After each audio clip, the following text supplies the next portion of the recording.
Tudo bom? Bom dia, boa tarde, boa noite. Nesse período de recesso escolar, a gente se deparou com a educação das nossas crianças em casa, com materiais que vêm da escola, e a gente viu a dificuldade que é lidar com eles. Imagina os professores tendo que lidar com um monte de alunos, alguns com as suas dificuldades próprias. Então eu me dediquei de alguma forma a fazer uma explanação sobre os problemas que a gente vê no desenvolvimento e no aprendizado escolar, que a gente atende muito no consultório. Quase tudo depende do desenvolvimento cerebral, né? O cérebro é o que vai mover a captação das informações, o processamento e a aplicação disso. O desenvolvimento cerebral é o que vai proporcionar o aprendizado. Mas o aprendizado também estimula o desenvolvimento cerebral. E isso é importante para depois nós saber que o estímulo dessas pessoas com dificuldade é o que vai fazer com que eles evoluam. Muitos que têm um déficit no futuro vão se enquadrar como normais porque conseguiram corrigir esse déficit. Eu divido em 3 principais grupos de problemas nas crianças relacionados ao aprendizado. Um grupo mais grave, que são aquele grupo que antigamente era chamado de retardo mental, hoje mais adequadamente chamado déficit de inteligência. Essas crianças elas tiveram um dano cerebral mais intenso e amplo que pode ter ocorrido na gravidez, parto ou pós-parto. Muitas mulheres com infecções como rubéola, toxoplasmose, HIV, mulheres que usaram drogas, mulheres que beberam durante a gravidez, vão ter seus filhos com um déficit de inteligência. Muitas crianças que tiveram um baixo peso ao nascer extremo, foram muito prematuras, ou tiveram um parto muito demorado que gerou uma falta de oxigênio, também vão ter esse déficit de inteligência, porque o cérebro acabou sofrendo e acabou tendo lesões e não se desenvolveu da maneira correta. Crianças após o parto que tenham meningite, que tenham algum trauma, que tenham uma doença cerebral, também podem ter o déficit de inteligência, então, gerado. Esse déficit de inteligência ele é considerado quando o QI é abaixo de 70. O normal seria de 85 a 115. Abaixo de 70 a gente considera como sendo um déficit de inteligência. Quando ele é leve, o QI é de 50 a 70. Esse déficit de inteligência leve, ele dificulta muito o aprendizado da criança, a evolução, adquirir capacidades ao longo da vida. Muitas vezes essa criança, mesmo com esse déficit leve, ela pode chegar até a 6ª série, alguma coisa assim. Ela fica com uma idade mental reduzida quando adulto e não consegue assim se desenvolver plenamente, mas pode muito bem trabalhar, ter sua família, se cuidar, se proteger, cuidar das suas atividades diárias e básicas, higiene.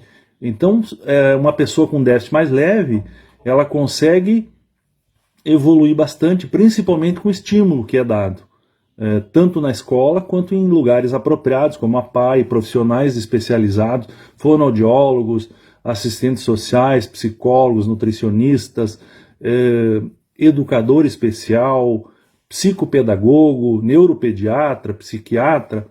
A gente, como um grupo multidisciplinar, consegue com certeza estimular muito mais essas crianças para que elas atinjam o maior grau possível de evolução e de potencial. Então a gente não tem que se deter no número de QI. Quanto que é o QI? É necessário para ter o retardo, sim, a baixa do QI, mas hoje as classificações modernas, elas basicamente levam em conta o grau de potencialidade dessa criança, o quanto ela vai precisar de auxílio no futuro. Quanto mais estimulada, mais independência ela vai ter, mais ela vai conseguir tocar sua vida e poder se virar sozinha. Os graus de QI entre 70 e 85 são ditos limítrofes. Com certeza também dão um certo grau de dificuldade no aprendizado da criança. essas crianças precisam ser estimuladas por uma equipe multidisciplinar também para que as dificuldades escolares sejam superadas.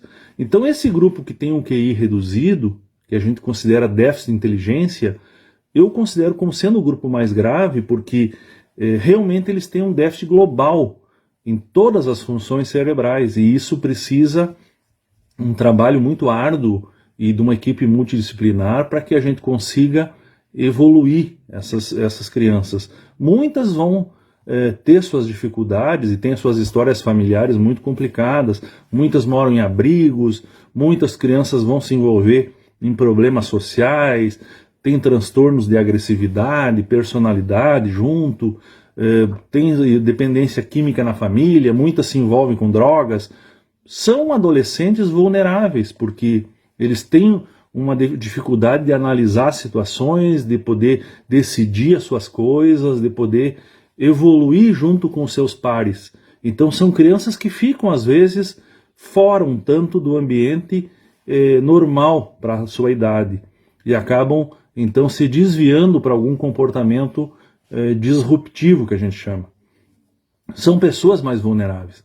Quando tem um déficit de inteligência mais grave, com QI abaixo de 50, muitas vezes essas crianças precisam de um apoio contínuo, total, não conseguem viver sozinho, não conseguem ter independência e muitas não conseguem nem cuidar de suas necessidades básicas do dia a dia, seus cuidados da higiene, sua alimentação. Então o déficit de inteligência, quando ocorre esse dano cerebral mais completo, ele é o que se chama assim o mais complicado do problema relacionado com o desenvolvimento cerebral.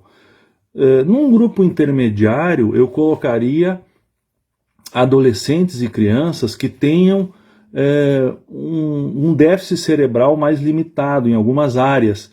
Por exemplo, pessoas que desenvolvem déficit de atenção e hiperatividade, que é o TDAH, pessoas que têm autismo, transtorno do espectro autista, pessoas que têm depressão, problemas de personalidade, bipolaridade.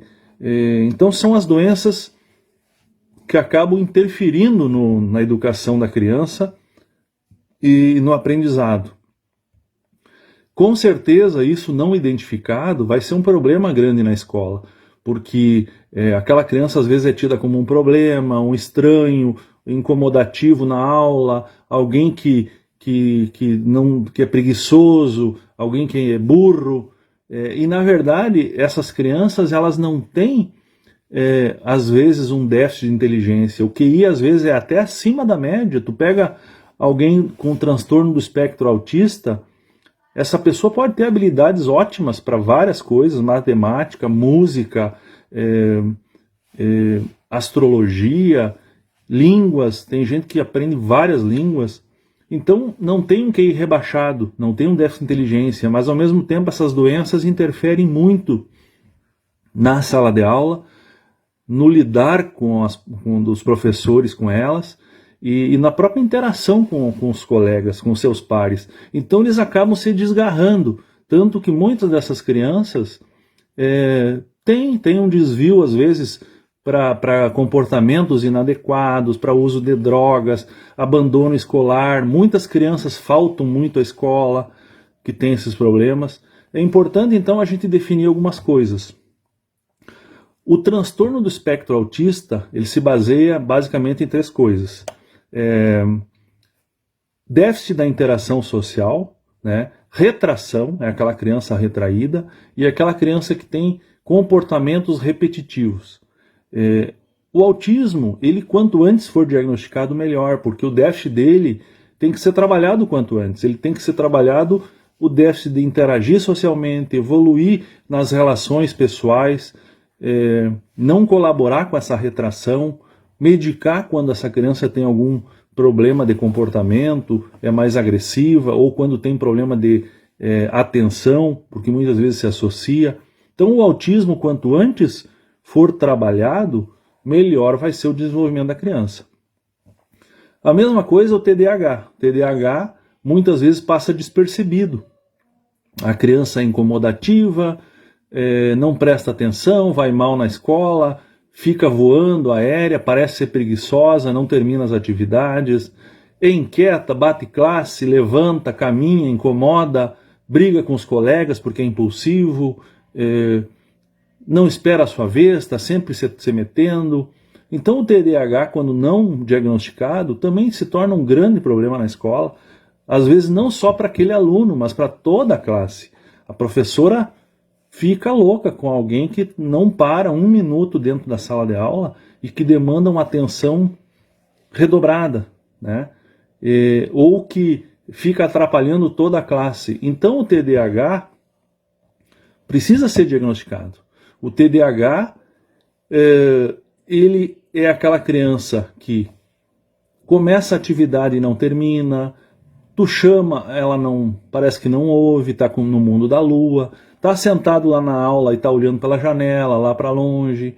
Normalmente as meninas têm mais déficit de atenção, então passam mais despercebidas, o que é um problema. Os meninos, eles têm mais hiperatividade, e com isso fica mais evidente, eles ficam mais briguento, impulsivo, batendo classe, falando, caminhando na sala, não param um minuto.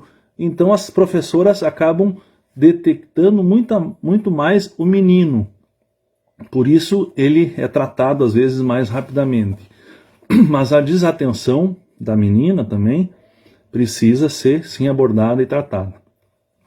Não só medicamento, mas essa criança pode ser trazida para frente da professora, escrever colorido no quadro, chamar ela pelo nome, ter recursos audiovisuais para atrair a atenção dessa criança e não estigmatizar, né? Com isso a gente consegue sim evoluir muito, e quando precisa sim uma medicação, ela tem que ser usada, não pode deixar lapso de memória, de aprendizado, isso é muito mais prejudicial do que um remédio.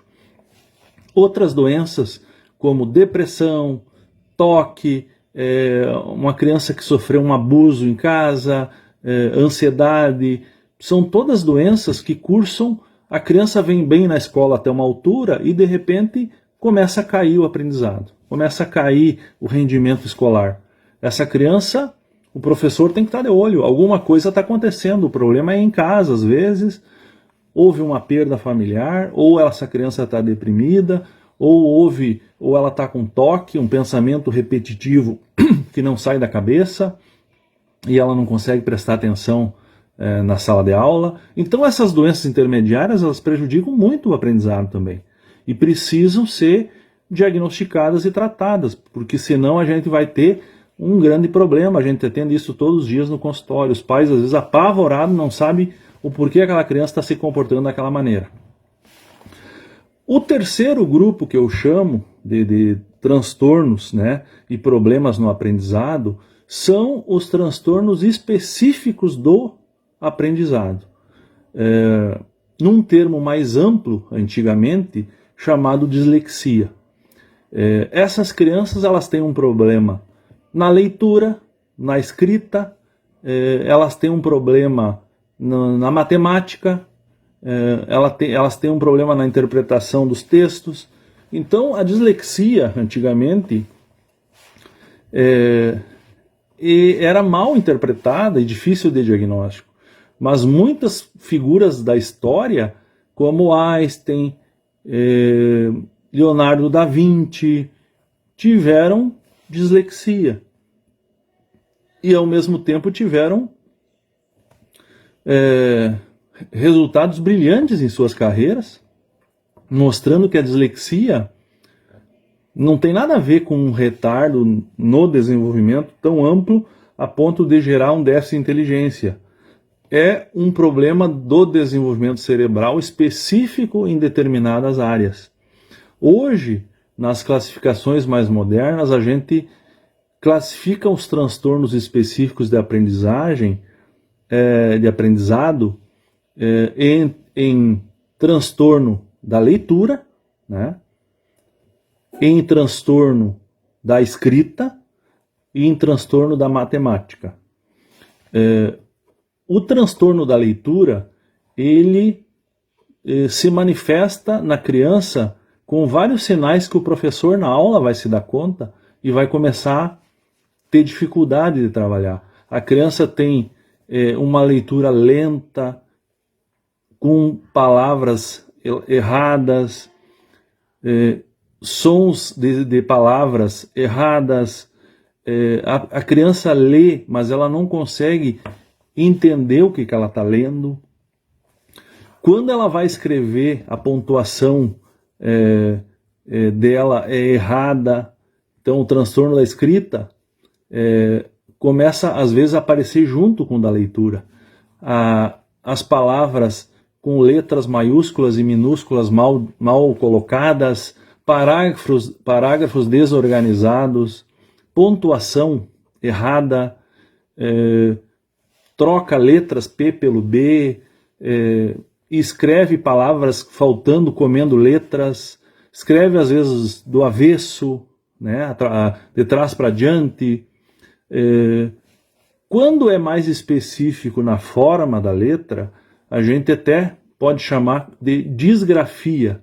Disgrafia é aquela criança que as letras são muito disparelhas de tamanho uma das outras, começa a escrever aqui embaixo e começa a subir a montanha, lá subir o cerro, começa a escrever lá em cima e vai parar lá embaixo. O espaçamento entre as letras são muito desorganizados, então aí fica mais como disgrafia. O transtorno específico relacionado com a escrita, ele é um pouco mais amplo, ele envolve pontuação, a concordância, ele envolve a semântica das palavras, né? Errada, faltando letras excessivas. E um terceiro ponto, então, é o transtorno de aprendizado relacionado à matemática. Essas crianças, apesar de ter às vezes bom desempenho em outras áreas, elas não conseguem fazer cálculos adequadamente, não reconhecem sinais matemáticos, né? Símbolos, mais, menos, divisão, têm dificuldade de decorar tabuada, têm dificuldade em transcrever para o papel relações matemáticas ou cálculos que estão vendo no quadro, né? Não conseguem copiar adequadamente. Tem dificuldade em fazer números, somas, diminuições de cabeça, mesmo com números simples. Então são esses transtornos específicos de aprendizagem, de aprendizado, são muito notados na escola pelos professores, e é mais uma dificuldade relacionada, né, com lidar com essas crianças, de como fazer com que elas melhorem esse déficit específico. Com certeza a gente não tem que estigmatizar e se deter no diagnóstico da criança, e sim no estímulo que a gente vai dar através de uma equipe multidisciplinar para que essa criança corrija esse déficit. Quanto antes esse déficit for abordado, melhor. Se o déficit for leve, moderado, essa criança com certeza evolui muito, né? Antigamente se fazia caderno de caligrafia, leitura de palavras associadas com imagens, matemática, tentar fazer cálculos que comecem do mais simples, sendo cada vez mais complexos. Isso tudo vai fazer com que essas crianças evoluam bastante esse seu déficit. Muitas vezes uma sala de recurso, um monitor, recursos audiovisuais, farão com que a criança tenha uma evolução muito boa nesse déficit específico, que é da leitura, da escrita e da matemática. Antigamente até abordado como sendo uma coisa mais ampla, dislexia. Dislexia, então, é essa dificuldade específica que não tem a ver com o rebaixamento do QI da criança, não tem a ver com inteligência, é um déficit específico, e não tem a ver, então, com a capacidade de inteligência dela. Pelo contrário, o diagnóstico é feito quando não se adequa. A criança tem uma inteligência, mas ao mesmo tempo não corresponde em determinada área, não acompanha os seus pares. Então, a mesma coisa com os transtornos quando tem uma doença ali, num grau intermediário. A criança tem inteligência, mas ao mesmo tempo não consegue evoluir porque tem o TDAH, porque tem autismo, porque tem depressão, porque tem uma ansiedade, um trauma em casa, está num luto e não está sendo medicada, aquela doença está interferindo no desempenho escolar. Recapitulando então, primeiro quadro mais grave com déficit de inteligência, acometimento cerebral mais amplo, um quadro com doenças que acabam interferindo na escola, e um terceiro com problemas específicos de aprendizado relacionados com matemática, com leitura e com escrita. Esses dois quadros, né, eles não têm a ver com o rebaixamento de inteligência, mas ao mesmo tempo interferem muito no desempenho da criança, aonde ela vai chegar no futuro, como vai ser a vida profissional. E a gente pretende então fazer um outro post, aí, um vídeo posterior aí, para nós poder falar mais sobre como abordar essas crianças, né? Como é que é a maneira certa de lidar com essa criança na escola, que tipo de equipe multidisciplinar vai abordar essa criança, quais as ações que a gente pode fazer. É nisso que a gente tem que se dedicar, mas é preciso antes a gente ter esse diagnóstico do que está causando o déficit de aprendizado. Então eu gostaria de hoje deixar isso para vocês, e na sequência vamos bolar junto alguma coisa relacionado a como abordar esses problemas de aprendizado das crianças. Nós, como pais em casa, estamos apavorados aqui. E então espero que os professores tenham persistência para seguir educando, ensinando nossos filhos, apesar de todas as vezes essas dificuldades que eles enfrentam na sala de aula. Tá bom?